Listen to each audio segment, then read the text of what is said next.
Hello everyone, I'm Penrose776. We are looking here at a new legendary hero banner. We've kind of reached a point where we've got no idea who the heck these are going to be.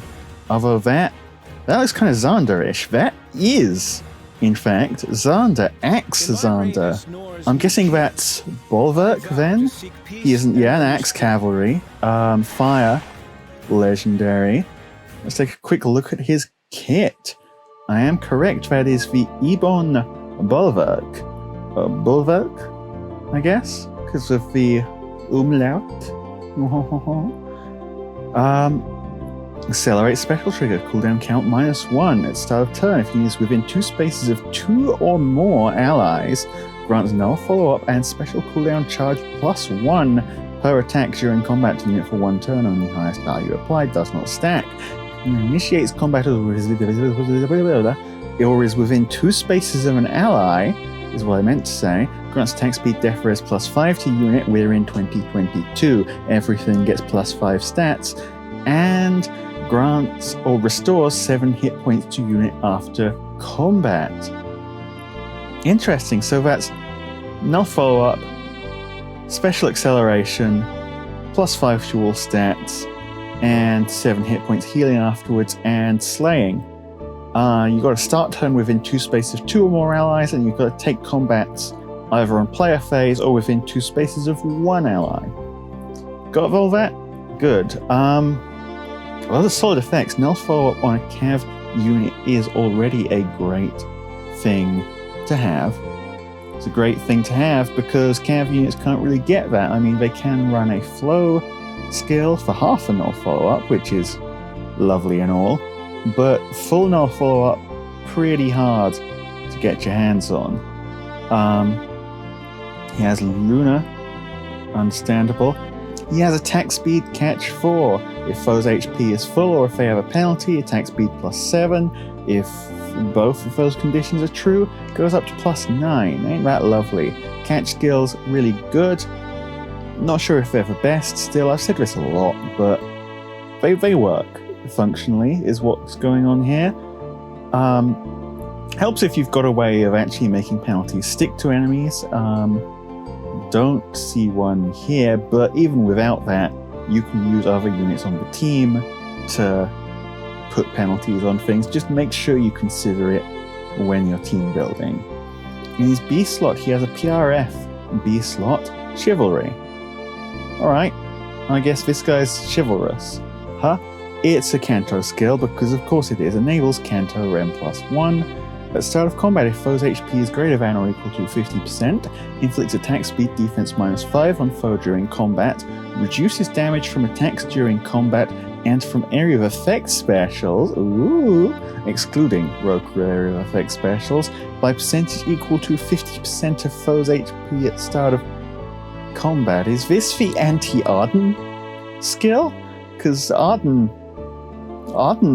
can have a lot of HP. Arden can hit 99, so if he's at 99, half of that is what? Half. 50% damage reduction. Example, if foe's HP is equal to 75%, damage is reduced by 30. Okay, so it's not an anti-Arden skill. I'm sorry, Arden, for ever doubting you. You are perfectly fine. I mean, Arden probably kills this guy anyway. But no, it is in fact just a... But okay, so it's percentage of foes' HP. If foes are 100%, you get 50% damage reduction, regardless of how much HP they actually have. Even if they're like level 1 and like have like 5 or 7 or 14 or whatever. No, you're still getting 50% damage reduction if they're at full HP. If they're lower health, you get less damage reduction. So against Vantage units, this is going to do freaking nothing, but that's fine. Don't run him face first into Vantage, is my advice. And this actually, well, to begin with, I notice that there's no condition on this. There's no condition on this. This is just always active. Well, except for if foe's HP is above 50%. But aside from that, player phase, enemy phase, whatever phase, you're getting this. So that's great as well. Kind of a dual phase cav unit. He wants an ally near him at dual phase because of his weapon effect, but aside from that, this is a fully dual phase cav unit, and then in the C slot, colorless, feud, free. Which is a great skill to have, by the way. There's a lot of really strong colorless supports out there you want to cut out of combats. Though I suspect they've done this kind of for the memes. Very funny. All in all, a pretty strong, seems like dual phase bruiser of a cav unit. He has no follow-up in dual phases. He has special cooldown charge in dual phases. I forgot to mention actually, that's really good as well, because calves are kind of limited. They can pick up Heavy Blade, but for whatever reason, whoever invented Flashing Blade decided to be like that. And so calves are also kind of limited in terms of how much special cooldown charge they can actually pick up. Him having a way around that, lovely, great for him. But yeah, he's got a whole bunch of dual phase effects. He has a pretty solid amount of damage potential with his big specials and his presumably high speed and his null follow-up. He has a decent amount of tanking potential as well because he's getting a bunch of defense and res, he's reducing your attack and speed, he's getting 7 healing, and he's getting damage reduction if he's fighting you at full health.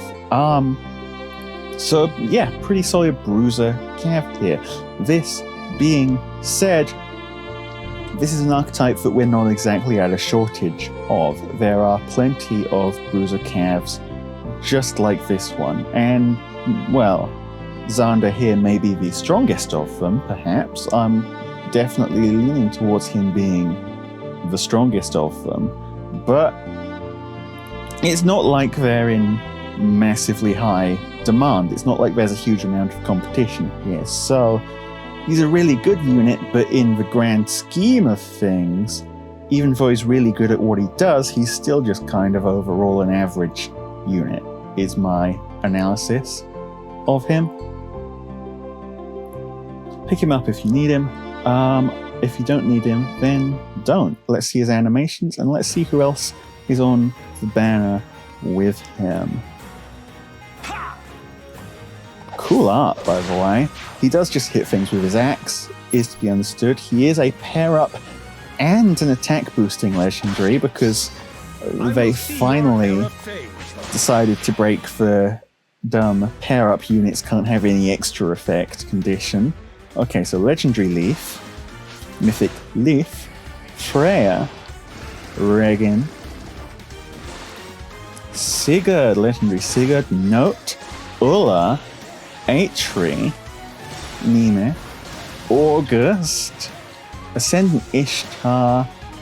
That's it. Okay, let's wait until they do the little pull circle to check our decisions.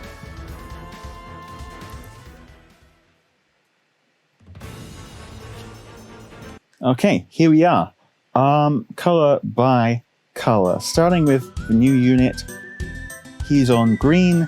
Green is shared with Atri, who is very strong, and Freya, who is an offense mythic and thus is always worth merging if you don't have her already. Green, pretty good color, assuming you want him. Alright, you want Xander. If you don't want Xander, then why are you pulling on this banner? Unless it's for one of the other colors, of course.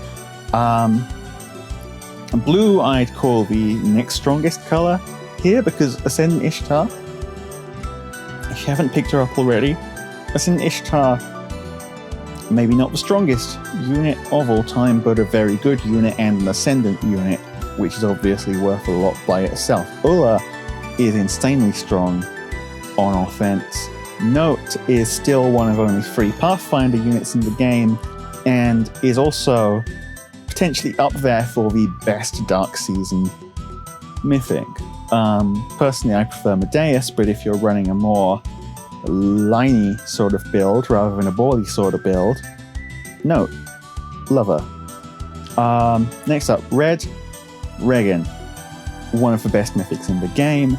Legendary Sigurd, absolute menace. Leaf is kinda the weak spot here.